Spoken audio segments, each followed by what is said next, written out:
Welcome back to the Midnight Chapter. It's nice to have you visit us again. Find a comfortable spot. Take a seat and let the outside world fade away. With this tale we venture beyond a simple ghost story and into the ancient stones of a place steeped in blood. Tonight we journey to County Offaly, to the ancient, crumbling walls of Leap Castle, the place many call the most haunted in all of Ireland. Tonight's story is the ghosts of Leap Castle. To understand the ghosts of Leap Castle, you must first know the hands that built it, and the blood that sealed its stones. For centuries, this land was the territory of the O'Carroll clan, and their name was not just spoken, but feared. It was a name that tasted of iron and cold earth. They were not merely chieftains, they were predators, and their power was a brutal living thing, fed by paranoia and watered with the blood of their own kin. This was a family where the title, the O'Carroll, was a prize worth any sin, any atrocity. And so, they practiced a tradition they called the custom. When the old chieftain would die, they did not mourn. Instead, the castle would become a hunting ground. Brothers, cousins, uncles. They would turn on one another in a frenzy of ambition and steel. The great hall, meant for feasting and song, would echo with the sounds of their grim contest. The snarls of betrayal, the gasp of a fatal wound, the final, wet cough of a dying man on the cold stone floor. The last one standing would be the new chief. His first throne was a mountain of his family's bodies. But their treachery was not reserved for family. They were masters of a darker, more duplicitous art. They would invite rival chieftains to grand feasts within these very walls. There would be music, the smell of roasting meat, the clinking of fine goblets. Laughter would fill the air, all of it a lie.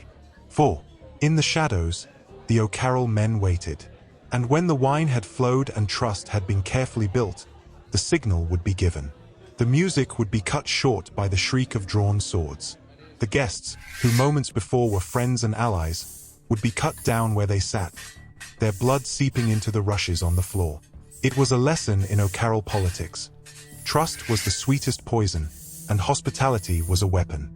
This was their world. A world of smiling faces hiding daggers. A world where the line between family and foe was thinner than a blade's edge. For generations, this was the only law they knew. And it is this foundational, generational sin that soaked into the stone and mortar of Leap Castle. The violence did not just happen here. It was baked into its very being. The stones remember the cruelty. The air remembers the deceit. And as we will see, some memories refuse to fade. But within Leap Castle, there is a place where the general cruelty of the O'Carrolls crystallized into a single, unforgivable act.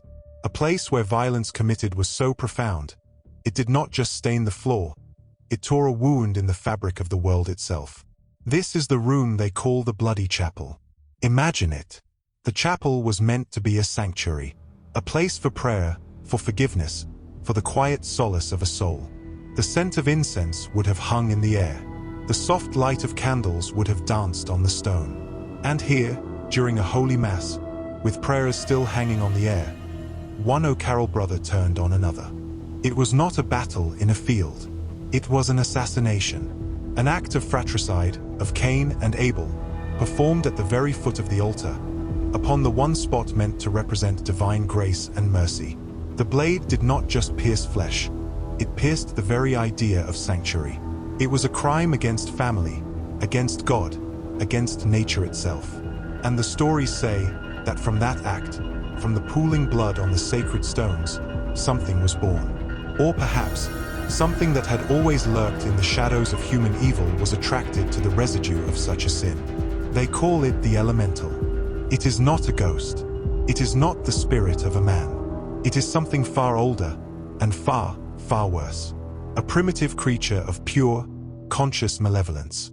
Those who have felt its presence describe a sudden, suffocating weight of dread that smothers the air from the room. They speak of a smell that accompanies it, the rotten egg stench of sulfur, the cloying sweetness of a long-dead thing, a smell that coats the back of the throat and lingers for days. And then, They see it.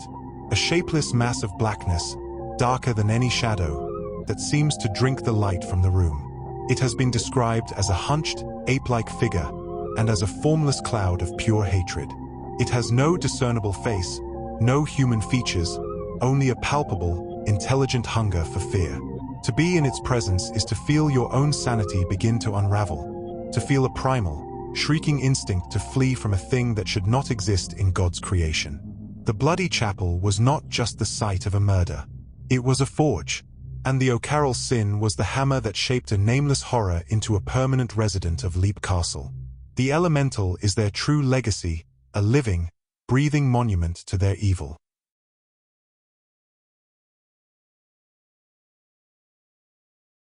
Yet, not all the spirits here are monstrous. There is also profound sorrow. Many have reported the ghost of a woman in a red gown, wandering the halls, seemingly searching for something or someone. Her story is lost, but her grief is palpable.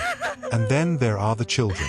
The soft, phantom sound of a child's laughter echoing from an empty room. The feeling of a small, cold hand slipping into yours. It's believed these spirits are from a much darker chapter, when the castle's dungeon, a terrible pit known as an oubliette, was discovered. When workers finally cleared it in the early 1900s, they found a heap of human bones. So many that it took 3 carts to haul them away. Among them were countless skeletal remains of children. So, what remains of this history today? Is it just stone and story? The accounts of those who have lived within these walls, or dared to spend a night, would tell you a different truth. The past here is not past. It is a living, breathing presence. To this day, visitors report a temperature drop so sudden and so deep in the bloody chapel, it feels like stepping into a grave. They speak of equipment failing, of camera batteries drained in an instant, as if the very air sucks the energy from the modern world. And the ghosts, they remain on their eternal, sorrowful patrols. The scent of rose perfume is sometimes smelled, a fleeting trace of the Red Lady forever searching. The sound of a child's laughter still rings from an empty room, a joyful sound made heartbreaking by its context. But it is the elemental that casts the longest shadow. It is the feeling of being watched from a dark corner by something that hates you simply for being alive. It is the overwhelming, primal urge to flee a room for no reason you can name. It is the confirmation that the O'Carrolls did not just leave behind a history of violence. They left behind a predator, forged from their sins and bound to the stones of their home. Leap Castle, therefore, is more than a haunted house. It is a perfect, self-contained ecosystem of terror. It has its ruler, the elemental, born of sacrilege. It has its courtiers, the Red Lady and the scores of murdered guests, trapped in their loops of tragedy. And it has its innocent victims, the lost souls of the oubliette, whose light was snuffed out for mere convenience. The castle does not need to invent its horrors. It only needs to remember them. And on quiet nights, when the wind moans through its arrow slits and the moon casts long shadows through its broken windows, the stones of Leap Castle remember everything. They speak of the blood, the betrayal, and the terror. And they are not silent. Thank you for walking through these dark halls with us. May the peace you find in your own home be a gentle and powerful thing. If you have enjoyed our story this evening, please consider subscribing to the channel and share it with another story lover.